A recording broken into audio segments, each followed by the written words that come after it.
দিয়েছেন সেই নির্দেশনার একটা কপি আমাদেরকে দিয়েছেন।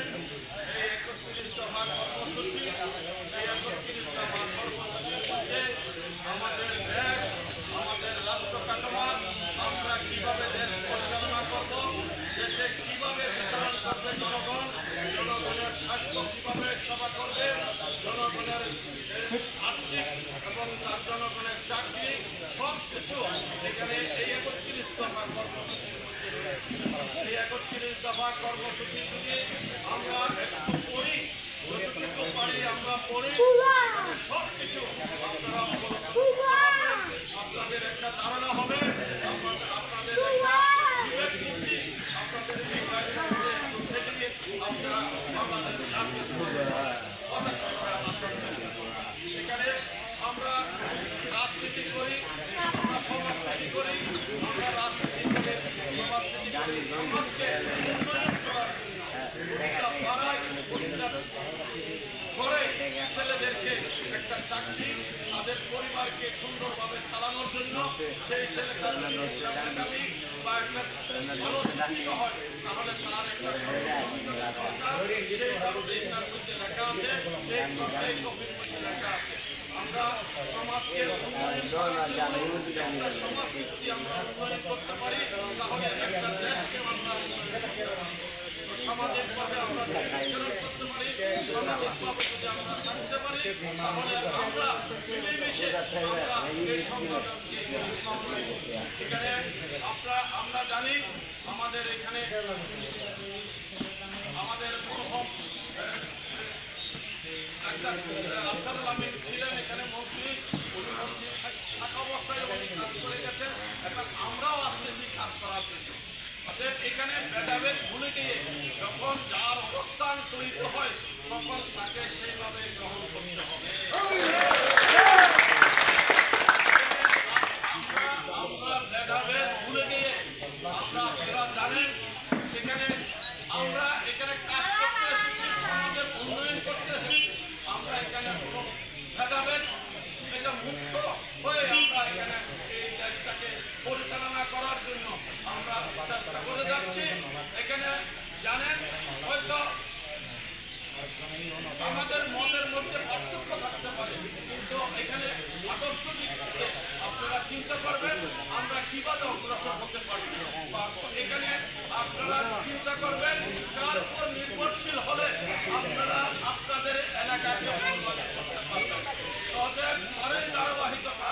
আমি মোহাম্মদ এখানে আপনাদের আগেও এমপি ছিলেন, আগেও মন্ত্রী ছিলেন, এই এলাকার ছেলে, এই কাঠটুলির ছেলে, এটাও কাঠটুলি, এখন পাকিস্তান আমলও এক কাঠটুলি ছিল, দক্ষিণ কাঠটুলি, উত্তর কাঠটুলি, এটা কাঠটুলি এক কাঠটুলি ছিল, এই এলাকার ছিল। আমির খসরু মোহাম্মদ চৌধুরীর প্রতি এখানে কাউকে পরিচয় করা দিতে হবে না।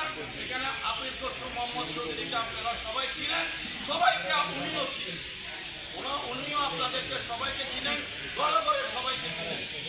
ওনাকে পরিচয় করে দেওয়ার আমার প্রয়োজন আছে বলে মনে করি না, কিন্তু এখানে এই উঠান বৈঠক আপনারা হয়তো বন্ধ করেন, এখানে উঠান বৈঠকের দরকার, উঠান বৈঠকের দরকার। এই জন্য এখানে হয়তো বা একটা গ্রুপ মাথায় চুবি দিয়ে যে কাজ করতেছে, পূজা আর পূজাকে এক করতেছে, সেটা রোজা আর পূজা মুদ্রার এই পিঠ হতে পারে। আপনি মুসলমান, তাদের ধর্ম তারা পালন করবে, তাতে তো আমাদের কোনো আপত্তি নাই। তারা তাদের ধর্ম পালন করবে, তাতে তো আমাদের কোনো আপত্তি নাই। কিন্তু রোজা আর পূজা কি এক হতে পারে? তাহলে আমি আমার কুটের জন্য কি আমার ইমানটা বিক্রি করে দেব?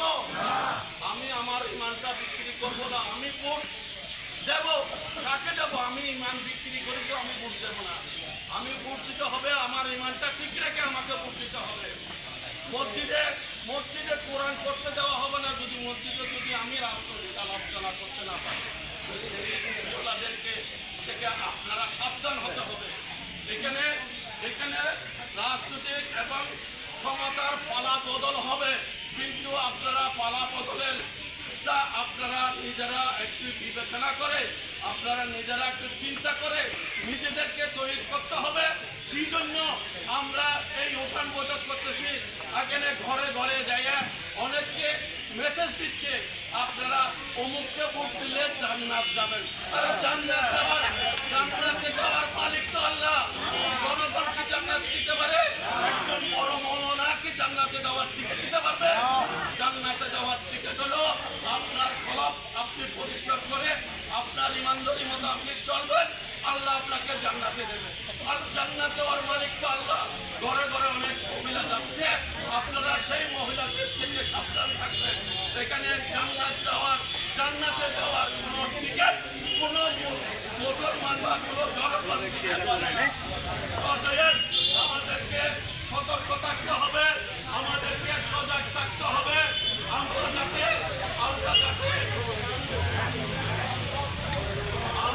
আমাদেরকে সজাগ থাকতে হবে, আমাদেরকে চোখ কান খোলা রাখতে হবে। এই মহিলাদেরকে ইমান ছাড়া মহিলাদেরকে যাতে আমরা সবাই মিলে বয়কট করতে পারি। তাহলে আপনারা আপনাদের ইমানের পরীক্ষাতে ফেল করবেন। আপনি যদি ৫ ওয়াক্ত নামাজ পড়তেছেন সেটাও আপনার পিতা যাবে, আপনার ইমান যদি আপনার শক্ত না হয়। বাংলাদেশ জাতীয়তাবাদী দল এখানে ১৬ নম্বর কলামে আছে, আমাদের এখানে ১৬ নম্বর কলামে আছে যার যার ধর্ম তাত্তা। এখানে আপনারা পড়ে দেখিয়ে যার যার ধর্ম তাত্তা, যারা যার ধর্ম সে পালন করতে পারবে। এখানে যাই আমাকে পুজো করতে হবে না। আওয়ামী লীগ তো ক্ষমতায় ছিল, আওয়ামী লীগ কিন্তু মাজারে যাইয়া রোজার পূজা এক বলছে, তাহলে এরাও তো ক্ষমতায় ছিল। এখানে আমার ভোটের জন্য আমি রোজা তো পূজার এক করতেছিলাম। আপনাদেরকে একটা স্মরণ রাখতে হবে, রাজনীতি আমরা করব, রাজনীতিতে আমরা জনগণ যদি আমাদের চাই আমরা ক্ষমতায় আসবো। তার মানে এই নয় যে আমি আমার ইমান বিক্রি করে দিয়া ভোটের জন্য আমার ইমানটা বিক্রি করে দিলাম, বা আজ ভোটটা আমাকে দাও। এখানে যাইয়া গীতা পাঠ করতেছে, এখানে যাইয়া রোজা পূজা বলতেছে, এবং মসজিদে যদি রাজনৈতিক আলোচনা করতে দেওয়া না হয় তাহলে কোরআন শরীফ পড়তে দেওয়া হবে না। আমরা আপনারা সবাই সজাগ থাকেন। আমি আমাদের মাঝে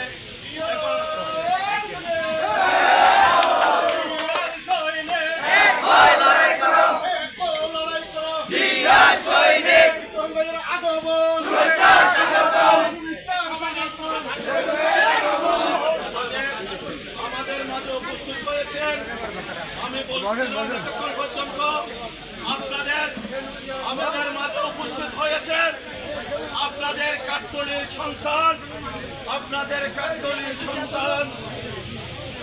আমির খসরু মোহাম্মদ চৌধুরীর সুযোগ্য সন্তান ইসরাফিল খসরু মোহাম্মদ চৌধুরী এসেছেন আপনাদেরকে শুভেচ্ছা জানাতে, সালাম জানাতে।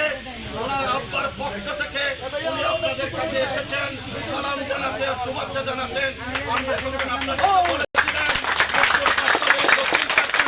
একটা কাঠগড়ি ছিল, এখন হয়েছে ৫, কিন্তু সেই সময় একটা কাঠগড়ি ছিল। অতএব আমির খসরু মোহাম্মদ চৌধুরী আপনাদের সন্তান, ওনার সুযোগ্য পুত্র ইসরাফিল খসরু এসেছেন আপনাদের সাথে কথা বলবেন। আমি আর অনেক কিছু বলার ছিল, এখানে আমি আর দীর্ঘায়িত করবো না। আমি এখন আজানের টাইম হয়ে যাচ্ছে, আমি আমার আঙ্কেলকে ওনার মূল্যবান বক্তব্য দেওয়ার জন্য আমি অনুরোধ করছি। সবাইকে ধন্যবাদ। আসসালামু আলাইকুম। সম্মানিত উপস্থিতি, আমাদের মাঝে উপস্থিত হয়েছেন আপনাদের অনেক প্রতীক্ষার পর আমাদের অত্র এলাকার বারবার নির্বাচিত সাবেক সংসদ সদস্য মন্ত্রী জনাব আমির খসরু মাহমুদ চৌধুরীর সুযোগ্য সন্তান বিশিষ্ট ক্রীড়া ব্যক্তিত্ব জনাব ইসরাফিল খসরু আপনাদের সম্মুখে বক্তব্য রাখছেন। জনাব ইসরাফিল খসরু সব শোনা যাচ্ছে? তাহলে মাইকের দরকার নাই, কথা বলতে আসছে। ভালো আছেন সবাই?